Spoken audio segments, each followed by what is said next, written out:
Hello friends, my name is Ankit Agarwal and I welcome you all to my channel.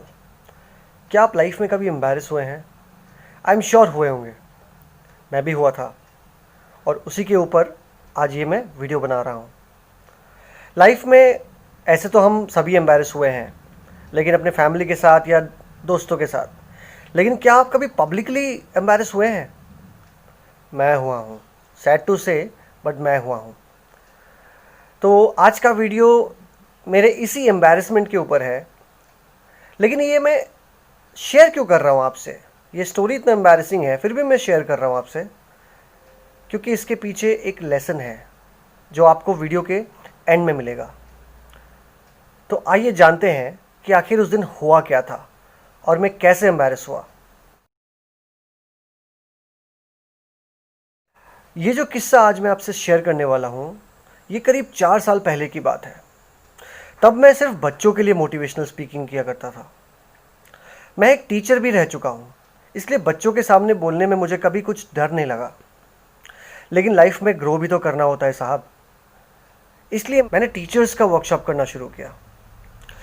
अब क्योंकि मैं पहले से टीचर था, तो स्टूडेंट्स और टीचर्स दोनों के सामने खड़े होकर मुझे बोलने में ज़्यादा डर नहीं लगा। लेकिन डर से मेरा सामना तो उस दिन हुआ जब मैं इस टीचर्स और स्टूडेंट्स के लीग से बाहर निकला।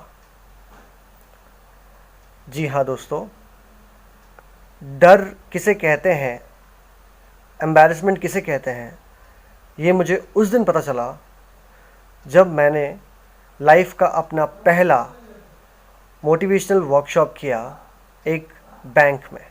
ये एक नेशनल लेवल बैंक था और ये मौका मेरे लिए बहुत इम्पॉर्टेंट था। सेमिनार रूम खचाखच भरा हुआ था। मैनेजर और एक सफारी सूट पहने हुए बुजुर्ग अंकल फ्रंट रो में ही बैठे हुए थे। ये सफारी सूट वाले अंकल मुझे थोड़े अलग लगे। मुझे उनको देख के ऐसी फीलिंग आई कि इन्होंने शायद घाट घाट का पानी पिया हुआ है, यानी कि ये बहुत नॉलेजेबल है और साथ ही बहुत सिनिकल भी है। मैनेजर सर ने मुझे सबके साथ इंट्रोड्यूस करवाया और अब समय आ चुका था कि मैं अपना वर्कशॉप शुरू कर दूं। ये वर्कशॉप 1.5 घंटे का होना था। मैंने घड़ी में देखा 5 बज रहे थे। मैंने बोलना शुरू किया। सफारी सूट वाले अंकल अभी भी फ्रंट रो में ही बैठे हुए हैं और उनके बगल में बैठे हुए थे ब्रांच के मैनेजर। थोड़ी देर ही बोला होगा कि अचानक से मेरे सामने सब कुछ ब्लैंक हो गया। मैं भूलने लगा कि मैं बोलना क्या चाहता हूं। और आप यूं समझ लो कि मेरी आंखों के सामने लगभग अंधेरा सा छा गया। मेरी तबीयत खराब नहीं हुई थी दोस्तों, I was fit and fine, but क्योंकि वो डर इतना ज़्यादा था, क्योंकि नर्वसनेस इतना ज़्यादा था कि मैं अपनी स्पीच भूल गया। अब मैं पूरी तरह से चुप तो नहीं हो सकता था, इतनी स्मार्टनेस थी मेरे अंदर, लेकिन मैं फंबल करने लगा था, मैं हकलाने लगा था। आपको ऐसा लग रहा होगा कि यही एम्बैरेसिंग मोमेंट है शायद, बट नहीं है। अगर ये भी होता तो भी मैं भगवान को थैंक्स करता कि चलो ठीक है, इसके आगे कुछ और भी होना था। वो सफारी सूट वाले अंकल याद है? उन्होंने क्या किया, जब मुझे देखा कि मैं फंबल कर रहा हूं, मैं हकला रहा हूं, मैं नर्वस हो रहा हूं, उन्होंने एक लाइन बोली और वो लाइन सुन के मेरे पैरों तले ज़मीन खिसक गई। उन्होंने जो बोला था वो एग्जैक्टली ये लाइन थी, और मैं कोट करूंगा इसे कि अरे ये बोल नहीं पा रहा है, इससे नहीं हो पाएगा। लेकिन मैं जब ये लाइन सुना, मेरे अंदर गुस्सा भी आया, शर्म भी आई। मैंने हिम्मत करके उन अंकल से दोबारा पूछा कि सर आपने क्या कहा? सॉरी, मैं सुना नहीं आपको। अब वो मुझे मेरे मुंह पे कैसे कहते ये बात?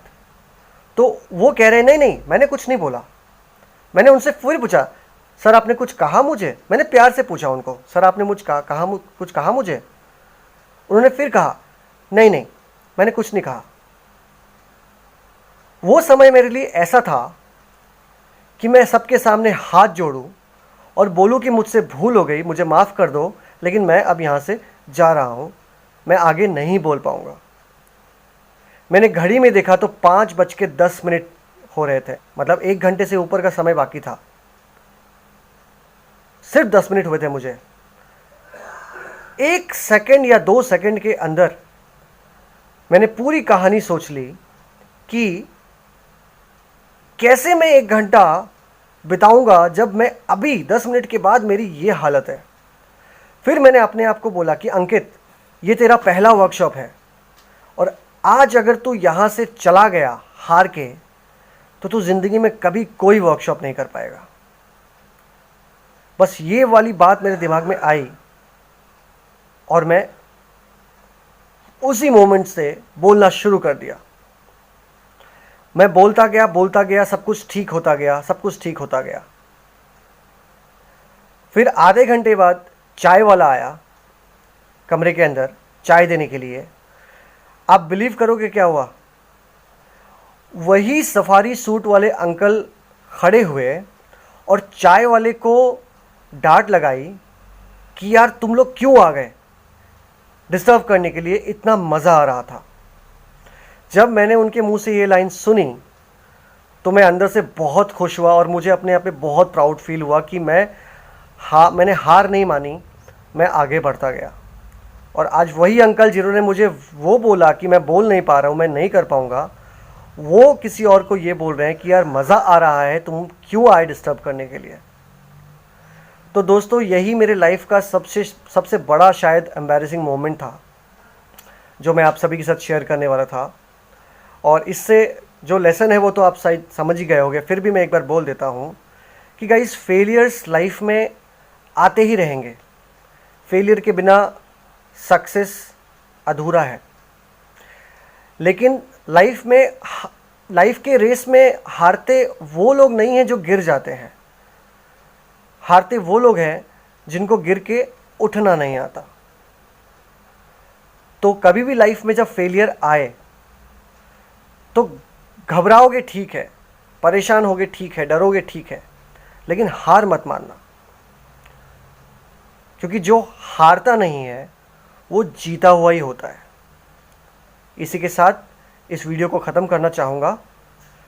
अगर आपको ये वीडियो पसंद आया तो प्लीज़ लाइक कीजिए, कमेंट कीजिए और सब्सक्राइब कीजिए मेरे चैनल को। Thank you, bye bye.